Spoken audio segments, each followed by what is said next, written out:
bubuksan naman tayo ng cactus.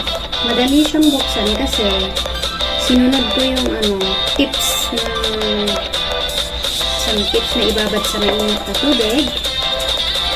Kaya yan. Isang gloves na lang, saka nahahawakan ko na kasi hindi na siya matinig. Kasi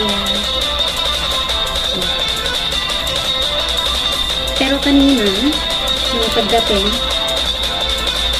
natingit ako kasi yung hawakan ng plastic puno pala ng tinik.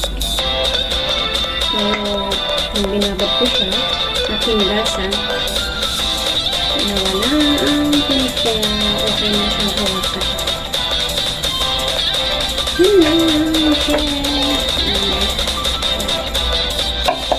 Meron pa pero konti